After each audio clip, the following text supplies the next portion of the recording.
오름이라는 제목으로 말씀을 나누도록 하겠습니다. 오늘 본문은 예수님과 바리새인이 안식일에 대해서 논쟁을 벌이는 그런 장면이 소개되고 있습니다. 이미 이전에 예수님께서 제자들과 밀밭 사이를 걸으실 때 밀 이삭을 잘라먹은 행위를 바리새인들이 보고서 안식일에 하지 말아야 할 행위를 했다고 정죄한 것에서부터 안식일에 대한 논쟁이 시작됐습니다.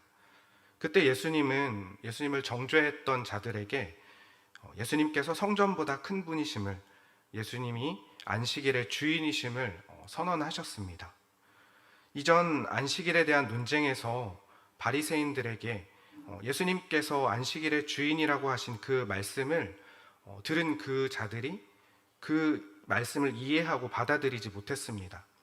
그들이 생각하기는 감히 안식일의 주인이라고 자칭하는 예수님을 굉장히 못마땅하게 여겼고, 또 오늘 본문에서도 예수님께 안식일에 대해서 시비를 걸고 있는 것입니다.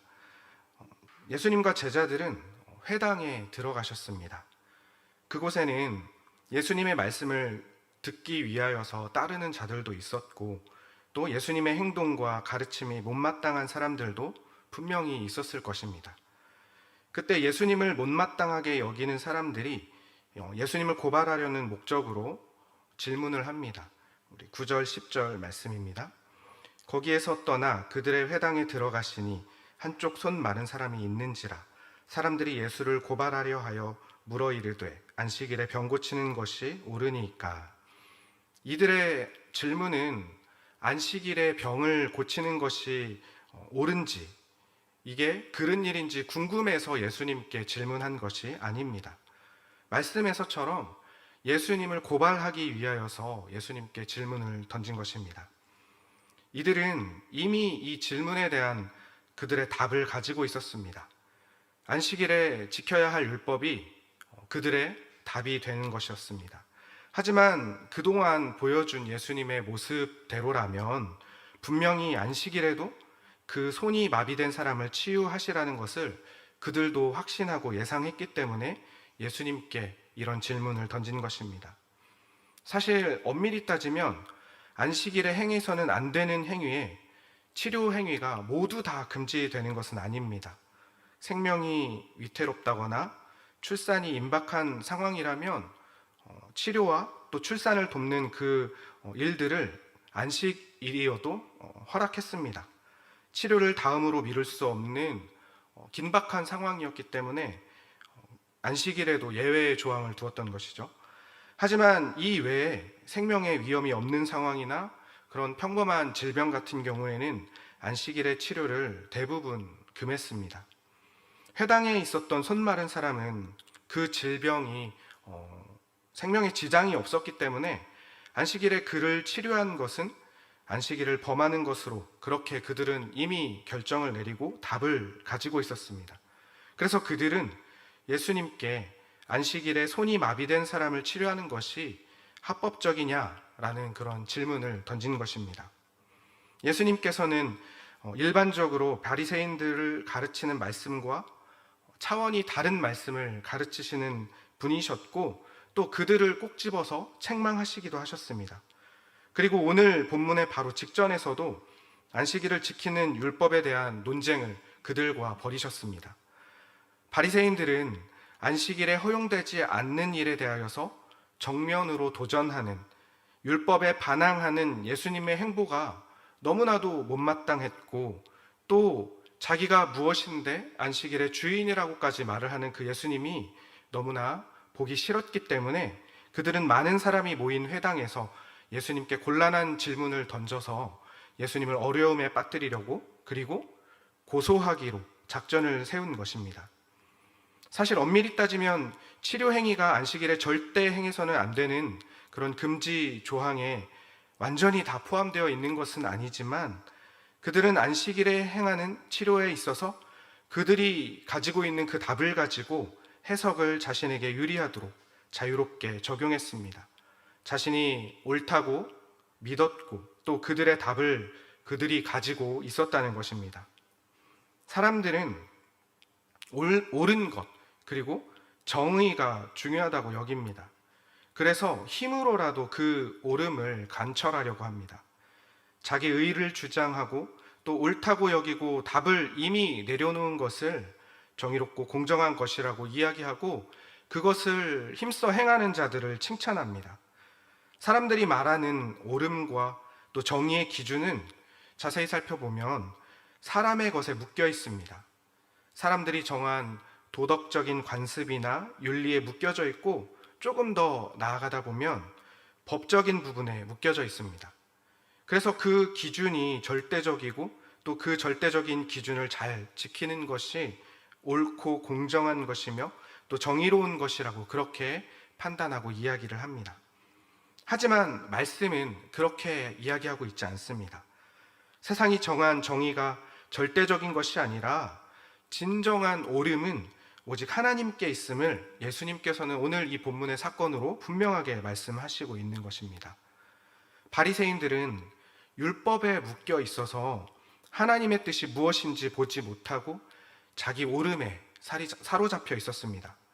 그렇기 때문에 안식일에 손이 마비된 사람을 고치는 것이 과연 옳은 일이냐 아니면 옳지 않느냐 그 생각에 집중되어 있었고 예수님도 그들의 옳음에 동의하거나 아니면 뜻을 같이 하지 않는다면 불의한 자라고 단정짓고 정죄할 준비가 되어 있는 것입니다. 진짜 옳음은 주인이신 하나님의 뜻이 무엇인지에 달려 있습니다.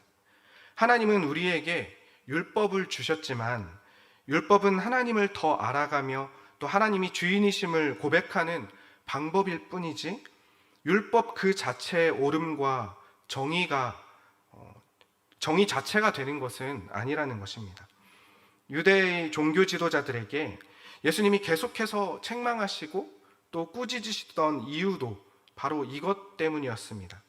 그들은 율법을 하나도 빠짐없이 잘 지키는 것, 그 자체로 내가 하나님의 의를 완전하게 행했다라고 그렇게 여겼습니다. 율법을 지키는 것, 그 자체로 내가 의로운 자가 된다는 자부심으로 자기가 주체가 되어서 살아가는 것을 예수님께서는 잘 아시고 그들의 마음의 중심을 보시고 책망하시는 것입니다. 그들은 율법을 지키고 가르치는 것으로 그들의 명성을 쌓고 또 그들의 힘을 얻어갔습니다. 그리고 그렇게 얻어가는 힘으로 백성들에게 칭찬받고 인정받았습니다. 그들이 높아지고 영광을 받았다는 것입니다. 정의로운 사람이 힘을 갖게 되면 그가 생각하는 정의가 그 힘에 의하여서 강요가 되고 오히려 그것이 폭력이 되는 것처럼 그들은 그렇게 그의 답을 예수님께 지금 강요하고 있는 것입니다. 그들은 그동안 보이신 예수님의 모습대로라면 예수님은 안식일이라고 할지라도 그 손이 마비된 불쌍한 사람을 고쳐줄 것이라고 예상하고 질문을 던진 것입니다. 이 질문을 하면서 예수님께 피할 수 없는 미끼를 던졌다고 생각했을 것입니다. 그들 안에서 이미 답이 정해진 질문을 던져놓고 그들은 예수님께서 어떻게 대답하시는지 이 난관을 어떻게 돌파해 나가실지에 대해서 집중했습니다. 그런데 예수님께서는 그들의 의도를 아셨습니다. 하지만 그 의도를 아셨기 때문에 그들의 의도에 맞추어서 대답하지 않으셨습니다. 그들에게 율법의 얽매인 율법적인 권위가 아니라 평범한 사람으로서 누구나 다 생각할 수 있는 그런 상식적인 질문으로 답변을 대신하십니다. 우리 11절 말씀 함께 읽어보도록 하겠습니다. 예수께서 이르시되 너희 중에 어떤 사람이 양 한 마리가 있어 안식일에 구덩이에 빠졌으면 끌어내지 않겠느냐. 예수님을 곤란하게 하기 위해서 만들었던 그런 질문에 예수님께서는 율법에 얽매인 대답을 하지 않으셨습니다. 오히려 그들 스스로 생각하기에도 평범하고 일상적인 사람들이 상식적으로 생각할 수 있을 만한 질문을 그들에게 던지십니다. 안식일이어도 구덩이에 빠진 양이 있다면 어떻게 하겠느냐라는 그런 질문이었습니다. 그런 상황이라면 양을 끌어내는 것은 너무나도 당연한 일입니다.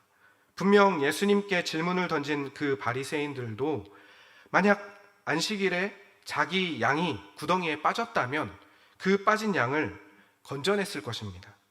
하물며 양보다 더욱 귀한 하나님이 사랑하시는 그 사람을 향하여서 선을 행하는 것은 잘못된 일이 결코 아니다라고 그렇게 말씀을 하시는 것이죠. 11절 말씀입니다. 12절 말씀입니다. 사람이 양보다 얼마나 더 귀하냐. 그러므로 안식일에 선을 행하는 것이 옳으니라 하시고,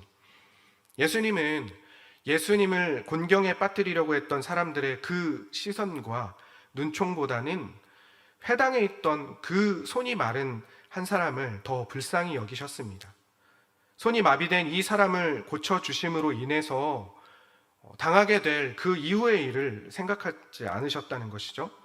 바리새인들의 미움을 사고 그들의 표적이 되고 앞으로 더 불편해질 것을 걱정하신 것이 아니라 그 순간까지 힘들고 고통스러웠던 그의 삶을 긍휼히 여기시고 또 그의 삶을 집중하셨습니다. 그들의 옳음을 따라서 행동했던 것이 아니라 예수님의 옳음을 보여주신 것입니다. 예수님은 그들의 질문에 지혜롭게 분명하게 대답하시고 대답대로 그 즉시 그 손 마른 사람을 치료하셨습니다. 그에게 손을 내밀라고 말씀하시고 그의 마비된 손을 고쳐주셨습니다. 상황으로 인하여서 그때그때 변하는 옳음이 아니라 하나님의 뜻에 따르는 옳음을 행하시는 것입니다. 예수님을 곤경에 빠뜨려 예수님을 고발하려고 했던 사람들은 예수님의 말씀과 또 그 예수님의 행동에 할 말을 잃었습니다. 그들이 생각해도 상식적으로만 봐도 예수님의 말씀은 틀린 것이 전혀 없었기 때문입니다. 그들이 목숨처럼 소중히 여기는 율법으로 예수님을 어떻게 해보려고 공격하려고 해보았지만 예수님은 전혀 흔들림이 없으셨고 오히려 그들이 예수님의 말씀에 대답조차 할 수 없었습니다. 분명 바리새인들에게 그리고 보통의 유대인들에게 율법을 지키는 일은, 특별히 안식일을 지키는 일은 너무나도 중요했습니다. 그런데 예수님께서 그동안 보여주신 모습은 그들이 옳다고 생각하고 지켜왔던 것들과 너무나도 다른 모습이었습니다. 하지만 예수님께서 지금 보여주신 이 모습과 말씀이 더 옳은 일이라는 것은 누가 봐도, 어린아이가 봐도 알 수 있는 일이었습니다. 바리새인들은 그동안 그들이 옳다고 여기면서 지켜왔던 일들이 예수라는 한 청년에 의하여서 무시당한다는 생각에 자존심도 상했을 것이고 억울하고 분했을 것입니다. 바리새인들은 그들이 철저하게 지키는 율법으로 인해서 백성들의 관심과 또 존경의 대상이 되어야만 했는데 예수님 때문에 그들의 권위는 무너졌고 자존심은 바닥에 내팽겨졌기 때문입니다. 사실 옳은 일을 행하는 것에 힘을 쏟았던 것이 아니라 주위의 시선과 또 주위의 평가, 율법 자체의 평가와 판단에 관심이 있었던 그들이었습니다. 예수님은 그런 그들에게 진짜 옳은 것이 무엇인지를, 하나님께서 바라시는 옳음이 무엇인지를 가르쳐 주셨고, 그들은 진짜 옳은 일이 무엇인지 그 두 눈으로 직접 보았어도 오히려 분하게 여겼으며 예수님을 죽이고자 했던 것입니다. 진정으로 옳다는 것은 어떤 기준이나 통상적인 관념 이상을 충족하는 것이 아닙니다. 세상의 기준으로는 그것이 옳은 것일 수 있겠지만 진정한 옳음은 다른 것에 기준이 있는 것이 아니라 오직 하나님께 기준이 되는 것입니다. 하나님께서 원하시는 것이 옳은 것이고 하나님께서 기뻐하시는 것이 옳은 것입니다. 예수님께서 옳은 것을 행하라 라고 말씀하신 것은 세상의 판단과 세상의 기준, 그것에 맞춰진 옳은 것이 아니라 하나님께서 진정으로 원하시는 것을 행하라는 것이, 그것이 바로 옳은 것이라는 것을 보여주고 계신 것입니다. 바리새인들은 하나님의 아들이신 예수님의 뜻에 옳음을 둔 것이 아니라 율법을 칼같이 지켜내는 것이 더 큰 의이고 옳은 것이라고 여겼습니다. 그러기에 오름의 기준이 되시는 하나님을 바라보지 못하고 율법만이 그것이 그들의 잣대가 되고 기준이 되어서 그 기준에 조금이라도 어긋나거나 모자라면 가차없이 책망하고 정죄했습니다. 그리고 그들보다 더 우위에 있는 자신을 더 드러내고 또 그 율법을 잘 지켜냄으로 인하여서 그 영광을 자기 자신이 차지했습니다.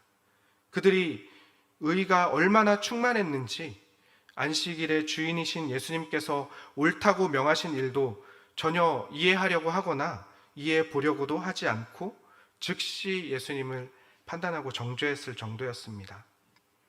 나의 오름은 나를 영광스럽게 하는 도구가 됩니다.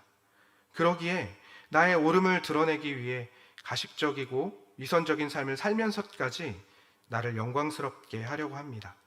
하지만 나의 의로움이 나를 영광스럽게 하는 것이 아니라 오직 하나님만이 우리를 영광스럽다고 여겨주시는 것을 우리가 바로 안다면 우리는 이 세상을 나의 의로 가득 채워가면서 살아가지 않을 것입니다.